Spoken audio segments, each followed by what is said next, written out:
Now, as you were saying, this is our basic animal instinct, right? And this goes back to the caveman era, even before that, Neanderthal, Homo erectus, things like that. Because if you look at the first skeletons that were found, they had arrows in them. I know. We're just not a good species. We're very savage, and it's reflected in all of what's happened on planet Earth. And all of our pain and all of our tears have happened right here. We haven't gone anywhere. We may think we have in some grand mystical place, or our journey and our fabulous media and television and films and all this, but everything is right here. We haven't moved from our radius. Generally, people are like in a 6-mile radius, like little rats running back and forth. We think that we're moving in some great space, but really we're not. And we need to evolve further, and we're just not. It's like we're being held down, and very much the powers that be are probably interfering with this broadcast because they don't like people hearing it.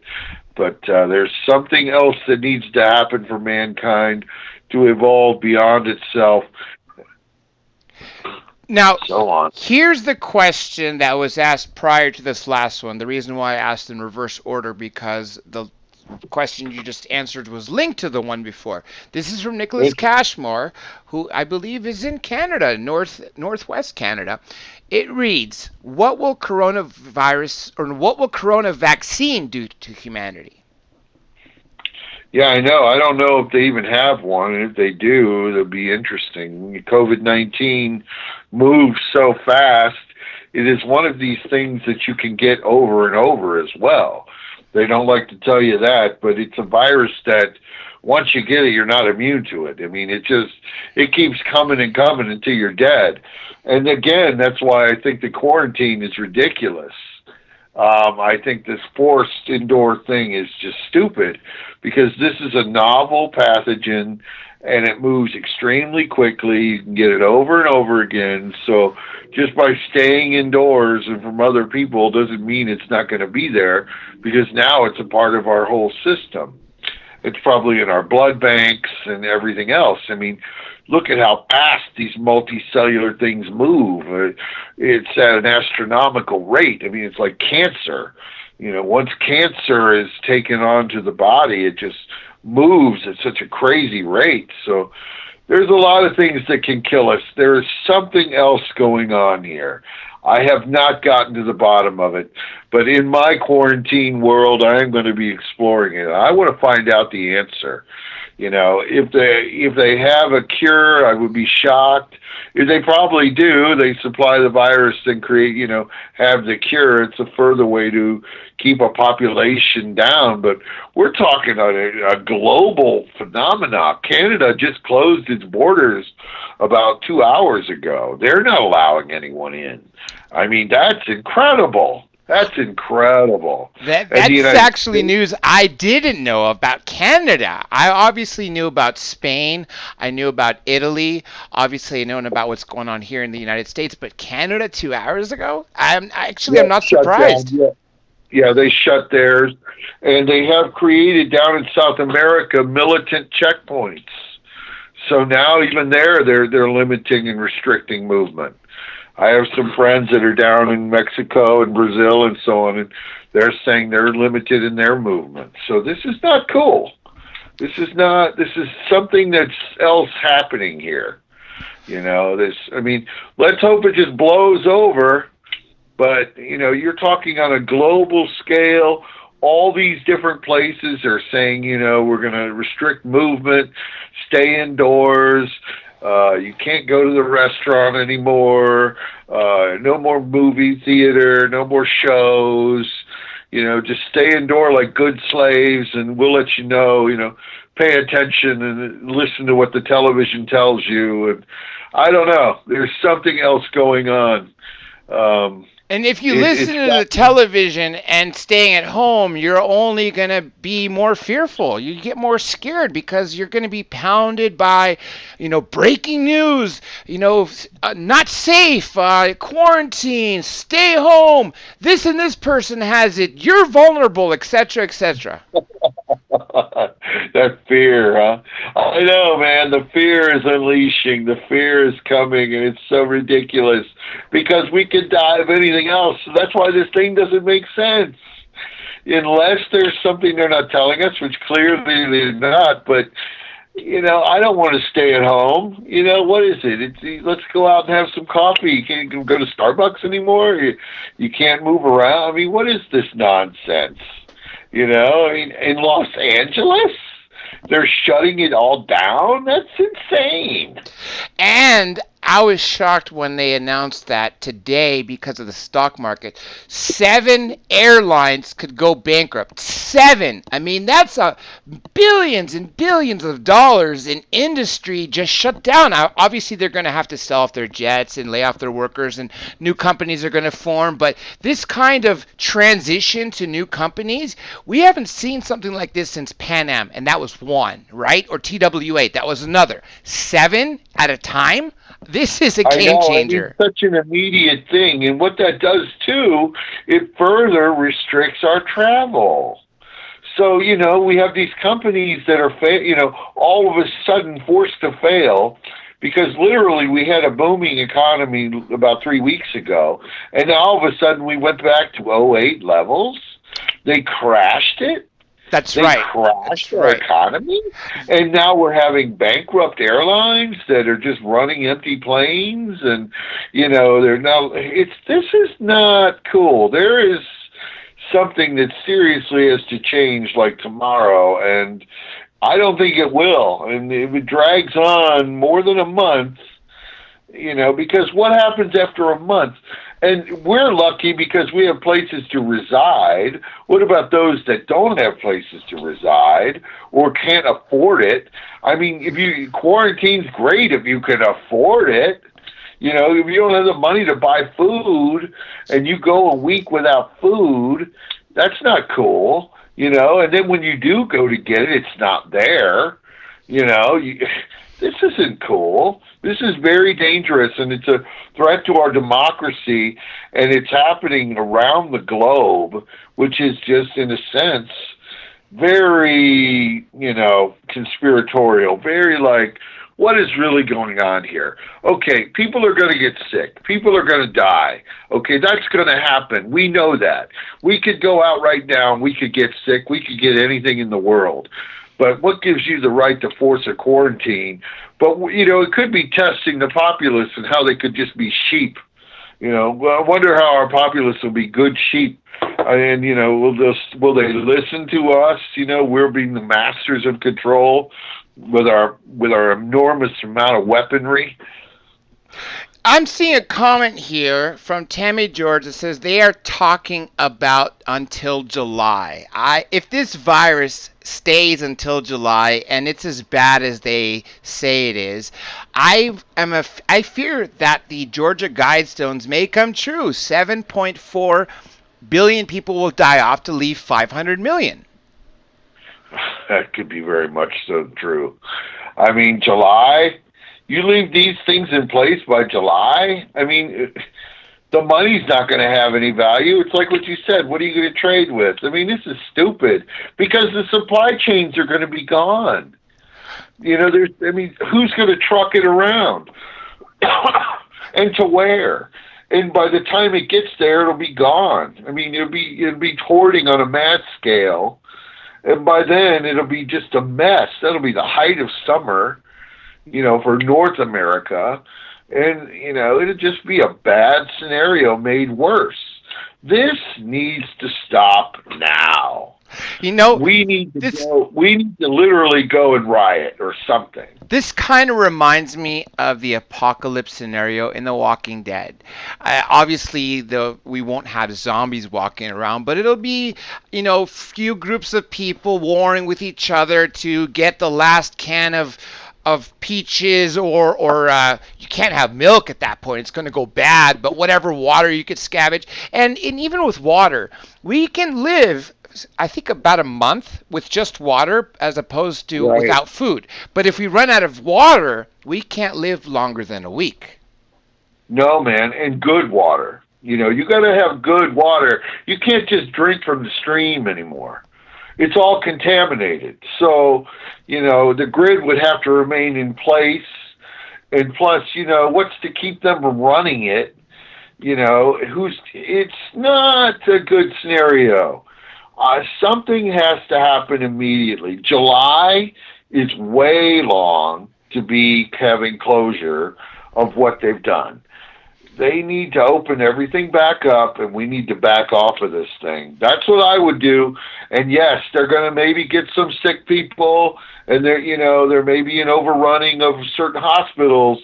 But the other grand disaster is in the making of this self-imposed apocalypse. I could be wrong. I mean, I don't know, because I don't know the variables of what the virus is completely. I mean, I've looked at it. I've seen what it can do under the microscope. I know it's super aggressive, and it's unlike anything where it's like you can get it over and over again. But, you know, that risk can be taken because the liberty of everything is far more superior. But they've taken it from us already. They can just say everything's shut down. You know, right now there's nothing going on outside in the streets in my area. I mean, you go down the main street or whatever, everything's shuttered. You know, how can that just happen? It's very spooky. Now, let me talk about politics for a quick moment. On the left, you have Bernie Sanders, who's being derailed by Biden, who can't even think straight and talk straight, for that matter. He's got daily gaffes, which I'm actually surprised he made it through the debate last night without screwing up his words. Remember, 150 million Americans died from gunfire since 2007. You know, all the weird stuff. He says, I'm in Vermont when he's in New Hampshire, etc. Other people are saying the reason this came is to give him an edge. That way Trump will lose the re-election. What do you say about that? Yeah, well, the Chinese definitely want Trump out of office, too. I mean, from a political standpoint, them unleashing this virus has caused serious political upheaval. You know, Sanders makes a lot of sense in a lot of ways compared to Biden. Biden is a weird dude. I mean, there's videos of him touching these small girls and all this, and I mean, he's like Uncle Touch, you know. I mean, he's a weird guy, and I don't think he's stable.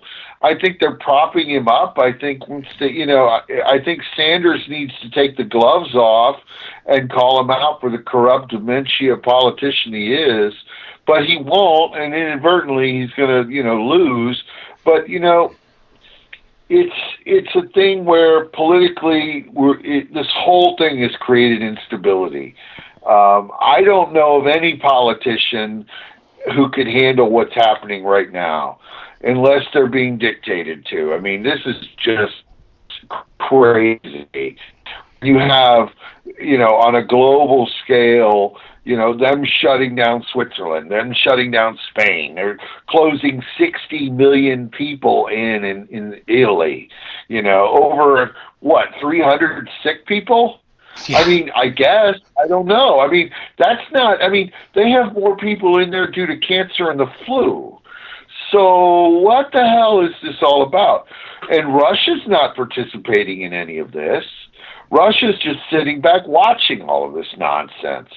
It's life as usual, ironically, in Russia. I have many friends in Russia, and they're keeping me posted. They're like, there's no change here. They don't really, I don't even think they have a case there. But, this COVID-19 thing, I'm not sure, man. It's very skeptical on my mind that they can shut down most of California, and limit and restrict movement like this. This is getting out there. I'm glad you brought up Russia. And you're absolutely right. There's no reports coming from Russia to the media, and friends that I have that were born in the Soviet Union and left the Soviet Union to be in America when the Soviet Union collapsed and became the Russian Federation. The point is, like you said, it's regular day as usual. They're not hoarding people together. They're not hoarding the sick. They're not, quarantining people. I don't even think their media is showing what's happening in the world with this, because I don't think they want their people to start anarchy. Yeah, it's not happening there. And the people there, they're much more stable than you think. And it's a colder environment, and they actually are showing it. Ironically, they are showing it, and they're kind of laughing at everything else. I was speaking with some people that live in Ekaterinburg, which is old Stalingrad, and they're like, "This is a joke. We're out jogging. We're relaxed. Everything's open." And yes, the cases are flying around, but the people are actually super laughing at this situation. Russia is still an open society. Right now, Russia is more open than we are. This is ridiculous. I mean, and they're shutting stuff. I mean, they're talking about the UK being broken off and totally isolated because, whatever. And I don't know. It's not cool. And it's something is behind it, an Illuminati, definitely a Georgia Guidestones. I mean, people have been talking about limiting the population for some time. And, a virus is a perfect thing, but I don't think this is it. There's got to be something. The second act is underway. Nicholas Cashmore has another question for you. Any correlation to the 5G recent rollouts? That's interesting. They are trying to do some more advanced stuff. That could be it, too. I know that 2020 is a decisive time. I mean, as I was talking about transhumanism and so on, that's going on as we speak. The advanced robotics work is going on as we speak. All of that is supposedly going to be perfected by 2025. And this is a decisive year for that. It definitely would bring a slowdown to 5G, which is a slowing again of the populace, a hindering of the populace. And this depression that we're now going to face. I mean, we're discussing it right now at the beginning, and we probably are, can really speculate right now. But where are we going to be 2 or 3 weeks into this? It's not going to be cool. Now, in your remote viewing, have you seen us? Because you said in the past when you looked to the future you didn't see this coming, but have you recently remote viewed to see what happens to us in, say, 2 weeks or 2 months? Yes, I did, and I mentioned earlier, and maybe it would maybe I spoke a little quickly. There's 2 ways this thing is going to play out according to what I've remote viewed, and I guess it's pretty obvious. One that just goes away, and it kind of reopens, and everything reopens, and it's a slow, sluggish startup again. This was about 80% of what I'd seen, which I hope I'm wrong, is that there is some kind of upheaval, the supply chains break down, and there's conflict in the streets, and there's LA riots, and the people are bowling each other over for cans of beans and things like this. So let's hope that doesn't happen. But I see that more than I see the altruistic aspect of things. But it can all be stopped right now, but it won't. It won't. It would be stopped if they stopped this forced quarantine, right? Correct. It literally, as we're speaking right now, if today was the day it ended, all of this nonsense would stop. Tomorrow, everything would open automatically, and it'd be life as usual. Agreed. As it progresses, and this is where it gets scary. As it moves along, thus is welcome to the end of the world. Welcome to this man-made calamity for whatever reason. could be the depopulation and so on, but it's also going to bring some widespread destruction. And it's going to bring some brutality. I mean, first couple days, okay, let's go a week, and then 2 weeks, and then 3 weeks. In July, by July, if this was still going on, where the restaurants are closed, there's no concerts, I mean, what is that all about? Let me bring you back to the satanic tenements. I'm going to tell you a quick little story. I had a credit card a while back, and the numbers in it had 666 in it. So I had to call the credit card company for whatever reason, maybe dispute a charge. And the lady on the other end of the phone who was working for the credit card company says, "Oh my gosh, you have the mark of the beast. I'm going to issue you a new card right away." And I always laughed because I know that the first mention of 666 only came after it was originally written. So it got lost in translation. In the ancient Greek, the first edition of the Revelations, Book of Revelations, in the book of John, it said 616. Then it got translated to Latin, then English. Somewhere between Latin and English, it became 666. So people got this fear of an inaccurate number. What do you say about that? Oh, yes, it happens all the time. When I was in Egypt, I even looked at the Rosetta Stone and the different. I could read hieroglyphs, blah blah blah. But you see how things get lost in translation all the time. And a perfect example is I was in the museum recently in downtown, which is a field museum, and they have an Egyptian exhibit. Okay, so I can read hieroglyphs, and they had these hieroglyphs over the door. The hieroglyphs were a curse to anyone that entered. Okay, and then when you read the wall plaque, it says this says it welcomes you. So totally opposite of what people were. Yeah. Correct. So over time, people have no idea. That's why I have issues with the biblical word or whatever. People, worship a Bible and so on. I say, don't put your belief in a Bible, a person, or a God. You need to believe in yourself. But yes, I mean, it loses itself in translation. We could be reading the Bible, but it's been so redacted and so revisioned over time, you can't know what it was originally meant to be, and so on and so on. And so you could be reading something that could be saying, oh, this is evil, when really it's good, or this is good and this is evil. So it's odd. And yeah, I mean, the numerological things, they always get misinterpreted because people make incorrect calculations. But it's interesting just looking at the Egyptian hieroglyphs and how those transitions get revisioned, and then all the revisions of the English. But 666 is a resonating number. It is very powerful. I think it's gotten into the consciousness of mankind and gotten its own elemental power, because man can create his own elementals. When I was in Pahrump, Nevada recently, I was in an area that was very powerful, superstition, Indian things and so on. And there was actually an elemental that existed there, that was created through mankind's consciousness over time. And it just evolved and grew, and it thrives on hate, it creates anxiety and so on. So, I'm deviating a little bit, but it's what mankind can bring to the consciousness of things, like 666, is just such a resonating power now, even though it's probably some incorrect number that's not even what it meant to be, but it has or builds its significance through the mind of the satanic consciousness.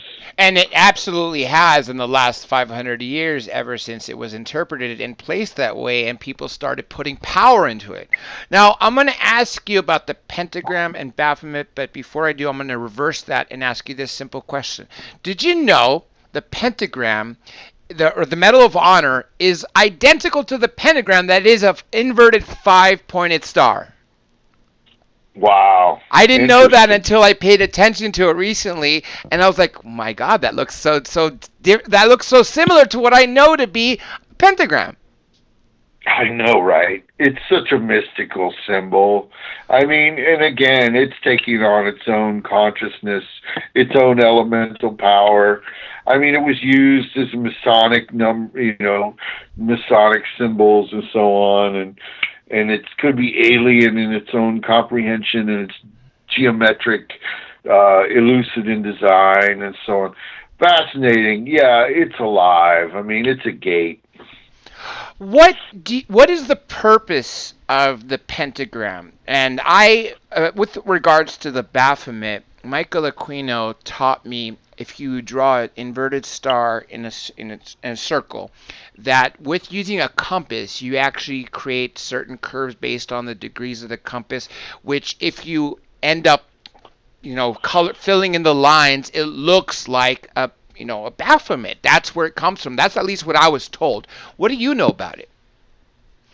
Well, it's elucid in geometry. I wrote an incantation known as the triangulation of Pax, and it's 3 pentacles lined up in a triangle. And in that, through your own consciousness, it amplifies your magnetic mental projection. For me, the pentacle is strictly an amplifier for your power. So in the triangulation of Pax, you move through these gates in your mind, using it more and more. It builds up, creating, like what I said, an elemental and so on.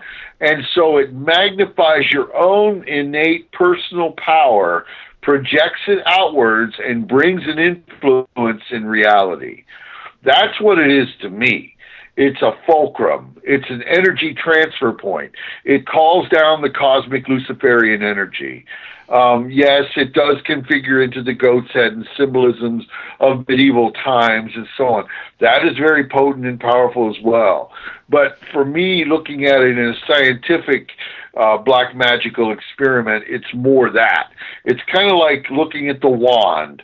The wand is not the power. It is only an extension of your own mental projection. So it amplifies it. It becomes a fulcrum. You as the practitioner are the innate energy. The power is within. The Luciferian energy is within you. It's the fabric of dark matter. It streams throughout the universe. You just have to reach out and touch it. It is in and it is without. It is all things. And by any name you want to call it. I mean, some people could call it a god. Some people could call it whatever. But, I find it to be satanic in nature, so I would deem it to be Lucifer, Satan, and so on. Because that's what I attune with. And that's what I feel is vibrating throughout the galaxy. So the pentacle is very concise in its energies. And it is a gate. And you are the key. You are the energy that can open it. And through that, you can bring forth things into your life and make changes, make real world changes. Let me ask you this. Let's go back in time. I'm assuming were your parents Christian or belonging to any mainstream religion? I really don't really know. I mean, they're kind of in their own path. It never was really anything I was interested in. I kind of just find my own path. They were more just libertarians. I see. So when did you yourself find the satanic tenements and the satanic magic to be a part of and to cast spells? It's Dr. J, it finds you. The energy finds you. You become the chosen few. It happened to me at a very young age. Now I'm finding it to be very typical amongst other practitioners I talk with, because I'm not into ego tropes or anything, but for me it happened, like 5 years old. And, for most people, it's like a phase they were going through. And I grabbed onto it, and I've been building and working on it ever since, and I've never stopped. And it continues to show me It continues to seek out in that philosophy, that power, and it doesn't stop. For a lot of people, as I said, it's like, a phase. 1 minute they think they're a practitioner, and the next they're into dragons or something. For me, myself, it was not like that. And I had started to research, in my teenage years, all the philosophers, all the writers, like LaVey and all the people that I've mentioned before, and, even Dashwood of the Hellfire Club, he had some writings. And I sought out all the occult writers, Gurdjieff, and there's so many adepts out there, and even the witchcraft practitioners, Gerald Gardner, and there's just so many. I embraced all aspects of the occult and in searching out. And I think that's what any practitioner does, is, wants to search out and seek and learn more and gain more if they're worth anything. Most people are not. I'm glad you said it the way you did, that it finds you. And from the people I've interviewed and from what I've read myself, it absolutely does find you. It's like an idea where it forms in your head and just grows and grows and grows to the point where it becomes almost like an obsession, where you want to learn more and more before you finally accept it. Anyhow, question for you. This is from Lasha. Has he ever seen a demonic entity? Yes, I have. I have witnessed demonic entities. By the name, whatever you want to call it, demonic entity, especially in some of the remote viewing. Now, I'm like a straight edge. I'm a weirdo. I guess I'm a weirdo. I work out. I don't do any drugs or anything. I know a lot of practitioners do indulge, and that's fine, and they amplify themselves. But I keep myself in a very pure state, whatever that means, a very sober state. And when I go into a meditation, I put up certain boundaries and so on, and restraints, and especially in dealing with aliens, in looking at extraterrestrials and so on. You could call them, in a lot of ways, demonic, because they are completely alien to our existence. But yes, in these meditations, I have seen some things. I saw a creature run at me down a cobbled road that had like lights on its head, and it was all wrapped in bandages, like it was a person who had a famine, or a person who was in a leprosy. That was just one random thing that occurred. And other things, especially in haunted places. I've witnessed some things. It's very rare to actually see anything. Most of these occur in audio phenomena, or they come in vibration. You just know something's off. Sixth sense, even in the most, right? Even in the most obtuse of places. Like, I was in a very small house in Florida, and you would never think, but I saw shadows jumping hard, spooky and very fast, of this woman moving in very hallucinant geometry throughout this room. I mean, the place was built in the 80s, so you never know where you are or where it's going to tip off. It doesn't have to be some ancestral dungeon. I mean, it's really just when it occurs. You'll get a vibration on it mostly, maybe some audio phenomena. I've done a lot of ghost hunting. I've done a lot of ET hunting. I was in the Joliet Prison, which is this abandoned prison recently, and there's a lot of evil and death there. And hold on a second. I didn't know Joliet was now abandoned, because during the show Lock Up Raw, they showed that prison. I mean, then again, we're talking 10, 15 years ago, so this must recently be abandoned. Oh, it's been abandoned since 2005, yes. Okay, that makes sense. Anyhow, you said you've been there and you've seen or heard things there? Oh, many things. That place is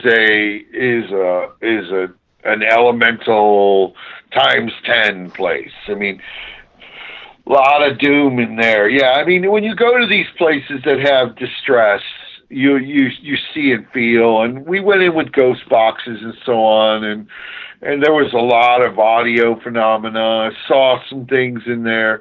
I mean, even though it hasn't been abandoned that long, it looks like it's been abandoned for 100 years. I mean, the place is wrecked. It is dangerous.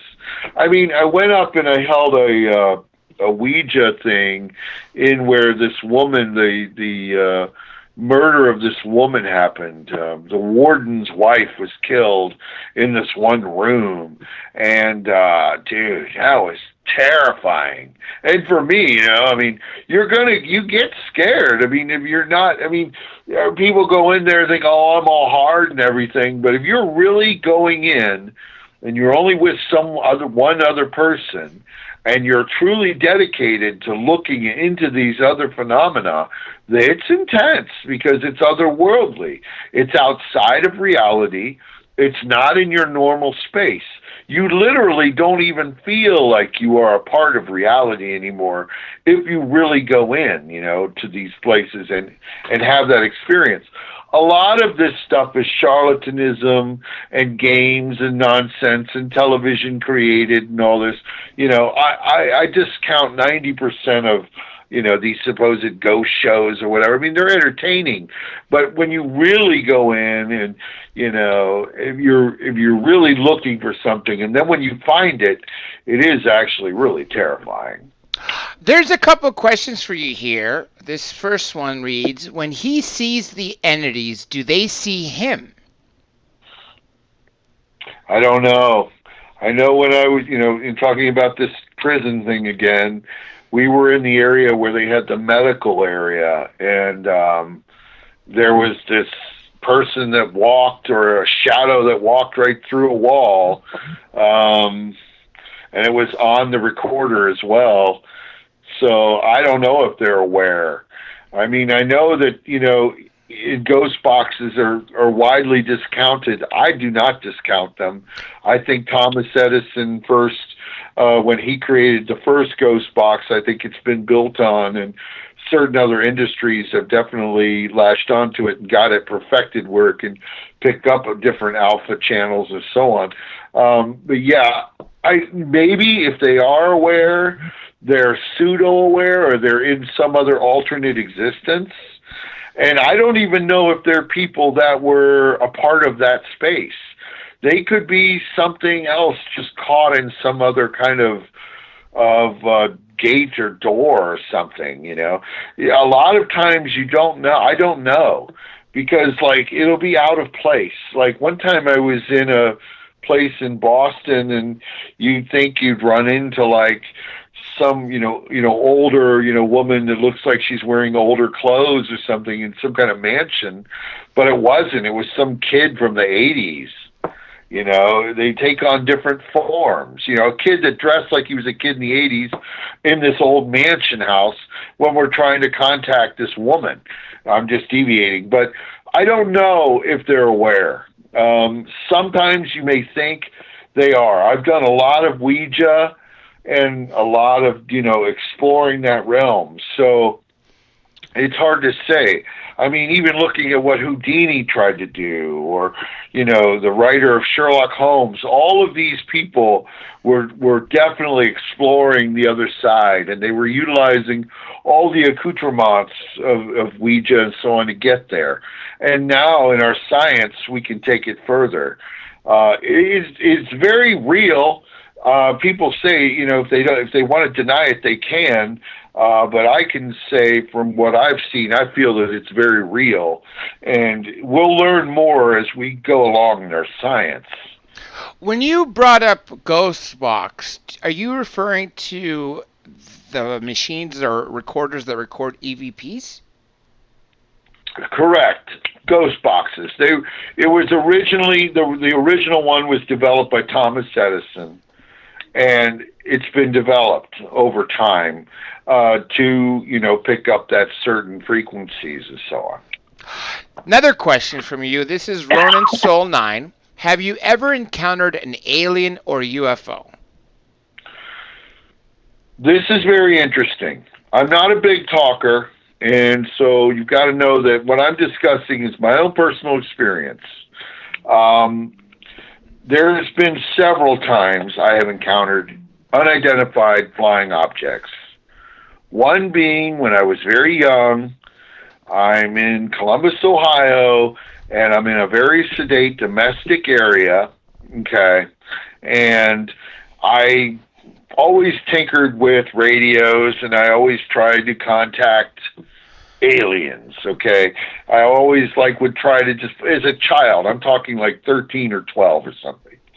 And my mother and my sister were out in this hot tub, and something came over the house. They both witnessed it. They didn't tell me, but I had been in my room trying to contact UFOs. So that was the first start of it. Then there had been several other incidents, and even up into recent times. About 2 weeks ago, again, I was in Pahrump, Nevada, and I had a camera with me. I had a full-on thing. I'm doing like a almost, you'd want to say just like a supernatural thing, which turned into a UFO documentary. And I didn't want it to be. It wasn't something I went there purposefully to do, but as I went out to this area in Nevada, I was getting all of these crazy videos that would only show up on the camera. And so, yeah, I was seeing them, quite a bit, different orbs and so on. And I'll release that footage later. I'm still going through it. I'm trying to ponder it. But oddly enough, me and UFOs, we've run into each other, and I really don't know why. And I know I've remote viewed them and feel that I'm in conscious contact with some aliens, which are willing to. But, yeah, I have, actually. And a lot of people haven't. I wonder if the reason why you're having so many contacts is because you've remote viewed them and hence contacted them. Right, through consciousness, correct. Yeah, I've had a lot of contact with them. I don't normally talk about it. I mean, it's personal, it's weird when it happens, and it's random. Because as I said, I didn't expect to see certain things. But when I'm holding this camera, it's in the dead of the night. I'm in the desert, which is pitch black, okay? And you can see in the camera the object, but you can't see it with your naked eye. So they're like watching me. Or there was something watching me. I don't know what it was. But it was definitely odd. Definitely, it's something yet to be known. And that's, in a way, it's super awesome and super frightening, too. Yeah, frightening, that's the way I would put it, definitely, for sure. The two times I've only seen craft in 84 and 90, they didn't bring excitement, they definitely brought fear. But I'm sure maybe if it was a different era, maybe if the media didn't downplay it as spooky or just being crazy, then I would have a different outlook. But then again, that was then and this is now. Okay, I got a couple more questions for you. And Winter, I'm going to keep you a few minutes after to make up for our block of time that we got cut off. So here goes. This is from Laake, and she reads, is he looking for answers to questions? Is he looking for truth? Is he looking for God or the devil or what? I'm looking for power, and I'm looking to secure an afterlife that is very much in that same vein. I'm sort of really on the cusp of my own personal breakthroughs with reality and with what I'm seeking. I don't think I'm much more longer for this world. I think physically I will probably be at this level maybe another 10 years, but that's about it. So I'm kind of preparing for that. I have a lot of different backgrounds. As I said, I've studied Egyptian and so on and so on. So it's like a preparation. I mean, I'm not sick or anything and whatever. And as we've been speaking about COVID-19, I'm just saying that at this point I am preparing for an afterlife and to go further. I'm super interested into that next step, you know. That's what I'm looking for. More questions for you. And, okay, what does he want out of being evil? Well, you know, I don't find that I have just been evil. I mean, I have been evil, but it was something that, again, it was chosen for me in my genetic code. I am not barbaric evil, okay, as I've discussed. I am not one of these people that will stab you over your apple. I am not interested in rape. I'm not interested in hurting children. I have no interest in hurting animals. So when I'm talking about evil, it's just in my exploration, I have come to terms that I myself am evil, that I am a lawful evil, that I am an entity that exists there. I have no idea how I arrived there. It was just through an exploration again, and something that was chosen through this study. And so, you know, and I am very intellectual and so on, but I'm not intellectually where it's ad nauseum, where it's just nonsense. So evil is still very much something that needs to be explored and tapped into by humanity, because I feel that humanity right now is living in a sense of false altruism, and they need to come to terms more with themselves, especially as the religious edict dies and there are more people into witchcraft than they are into Allah or Jesus. I mean, it's everywhere now. I think the occult is exploding, and it needs to be, because it will really transcend people. And I think, you know, whatever, you know, good or evil people find, that'll be up to them. You know, one man's devil is one man's God, and one man's nation of nationalism is the other one's, you know, terrorism, evil. So it's interesting. The dynamic is yet to be explored more and more. This next question, I usually ask for people who are involved in ghost hunting, but seeing that you've gone to places that are haunted, seeing what could be described as ghosts, and have interaction with UFOs and possibly ETs, I'm going to ask you it. This is also written in the chat, which is why I'm going to double ask you it. It says, ask if he has seen an alien's ghost. You know, I have not. Everything that I have seen as far as aliens are very much alive, and it's very much through consciousness. And then again, I've seen unidentified flying objects. Now, whether they're completely alien, I do not know, because there are things in our own government is kept from us. But I would call them alien in nature, because that's the way they vibrated with me. But no, I haven't seen any dead alien entities. But I'm sure they're out there. I mean, I'm sure it happens all the time in seconds. So, me personally, I've not seen any, but I wouldn't discount it. Okay, let's see. We got a couple more for you. Let me get to them. Well, you know what?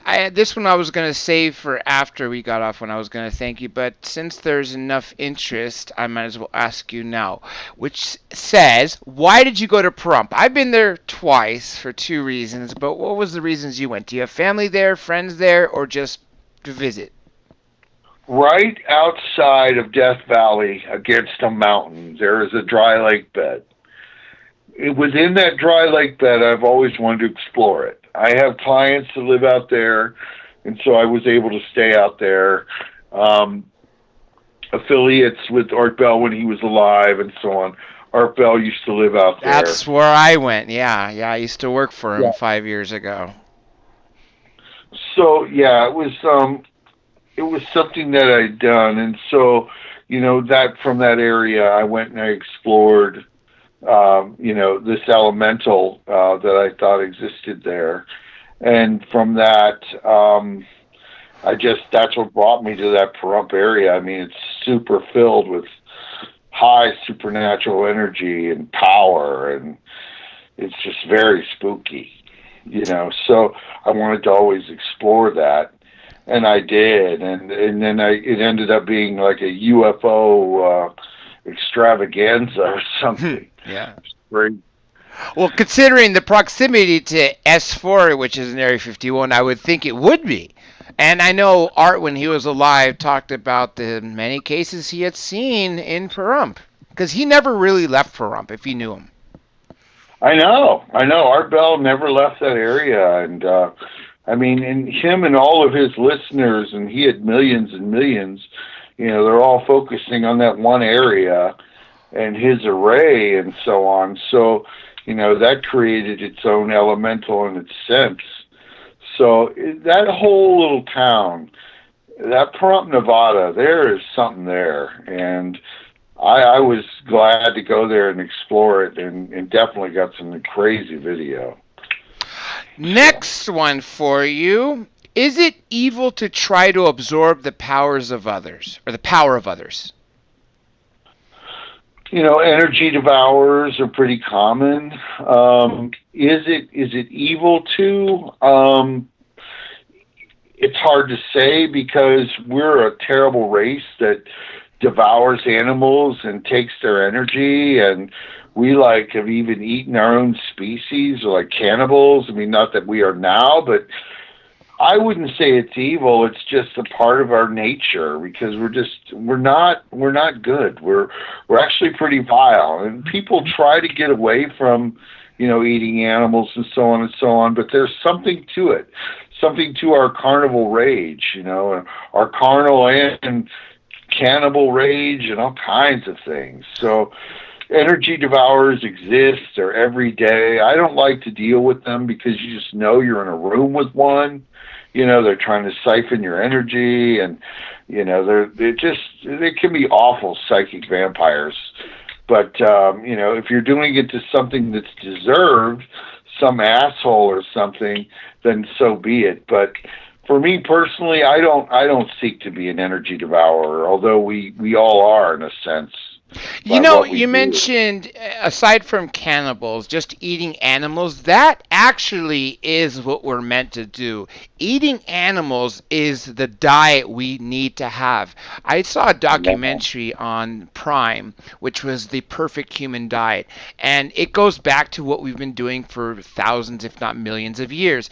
This whole vegan crap, it does not work, folks. Eat meat. Eat red meat. We're like lions. We eat a big red meat with lots of fat, and that's good for you. You'll slim down. You'll have great energy. You won't have all the issues if you had a vegan diet or something like that. Nonetheless, another question for you. This is from Pam Brettenberg. Let me shout out to her. She's also my social media manager. Reads, what does he like or do that is evil? Oh, what do I do that is evil? Or you like? What do you like or do? Well, I don't really carry out any barbaric things. As I said, I'm not a criminal. That would be barbaric. I'm looking at evil at a much higher level. It's in my existence. It's come to my acceptance. It's in my practitioner. What would be considered evil is probably the number of people that I have put down. I have cursed people. I am not a saint. I do remove curses. I have lifted curses that are black magic in origin. A lot of charlatans have no capacity to do that. But what would be considered evil, it's not that I enjoy it, although I do enjoy taking down, people that deserve it if I feel a curse is necessary. And I like to see the curse come to fruition. A lot of people cast curses and they don't see them come to fruition. But for me, I have a knack for it. And so, yeah, if there would be anything I would enjoy, I guess it is giving a curse upon somebody who definitely deserves it. Let me get a couple more from you. Okay, this one is from me, just for general audiences. If you were to sell the listeners on Satanism, what tenements would you say is the reason why they should look into it? Okay, I really don't ever try to sell my belief. I don't try to proselytize or whatever. But if I were in a hypothetical scenario, I would say freedom. You would be unleashed. You would be finally accepted unto yourself. You would feel great. You would no longer be constrained or worried about walking some kind of fine line or believing there's a divine God who will save you at the end of the road and all of these things, and you'd be released from the concept of sin, and you'd be released from a lot of these other containments and cages which keep people enslaved and indoctrinated. You would just be finally your own person, and you could explore what that means. You could explore where that could take you. You know, Satanism to me is a liberation. It's a freedom. It's power. It's strength. You know, it's not slavery. It's not tears. It's not indoctrination. It's not, you know, following your Messiah or whatever. It's being your own Messiah. And even if you don't want to be your own Messiah, at least you're your own person. Agreed. And you know what? That's part of the reasons why I've looked into it and said, hey, it's not what the media and mainstream has made it to be. Anyhow, a couple more things. If you had a final statement for everybody, what would you say? You know, question all things. Don't just take the average answers. And look not to be average, and seek to be a higher evolved person. Don't fall into the indoctrinations of a Bible or a person or whoever. You know, believe in yourself and follow your gift. You'll know when your gift speaks to you, whatever that is, whatever thing you have. There is something special in every person, and you just follow that, and you will find guiding light. Well said. Now, you wrote 10 books, and where can people find your books, and where can people find you? They're readily available on Amazon. All 10 of my books are actually going to be released in a high format under a Living God publishing company, which is massive. They're going to be, you know, in hardcovers. My hardcover books, since they've gone out of print, go for about $1,000. So hopefully when they're re-released by a Living God Publishing, they'll be much more in the range of what people can afford. My regular little softcover books are more folios. They're like 8x10 books. They're really nicely done. They go for about $10 to $15. They can be found on Amazon. But I'm writing more all the time, and I'm doing music, and it's an ongoing exploration. Well said. Winter, thank you so much. And if you could please hang on for a quick moment so I could thank you again off air and while I close out the show. First of all, let me give some shout outs. I want to thank Lasha Senyuk for all her work behind the scenes and Pam Brettenberg, my social media manager. If everyone wants to get a hold of me using Facebook, contact my Facebook page, which is run by Pam, and she will copy and paste that message to me. If you want to email a guest suggestion, email it to drjradioliveguests@gmail.com, and Lasha will get back to you. If you want to email me, which let me remind you, I don't ever really check my emails. It's drj@drjradiolive.com. Hence, email Lasha or Pam. So those are the best ways to get a hold of me. With that being said, folks, there is plenty of ways for you to find us. We're DRJ Radio Live is the name of the website. As you could see from every social media account is the same. However, we got banned from Twitter. So instead of using Dr. J Radio Live on Twitter, I had to create a new one with Dr. J Radio Live New. I lost all 40,000 real followers, and now I have to start from scratch. It sucks, but hey, it's DRJ Radio Live New. With that being said, folks, thanks for joining us, and stay tuned to what you will see for the rest of the week. And now, Winter and I are officially signing off.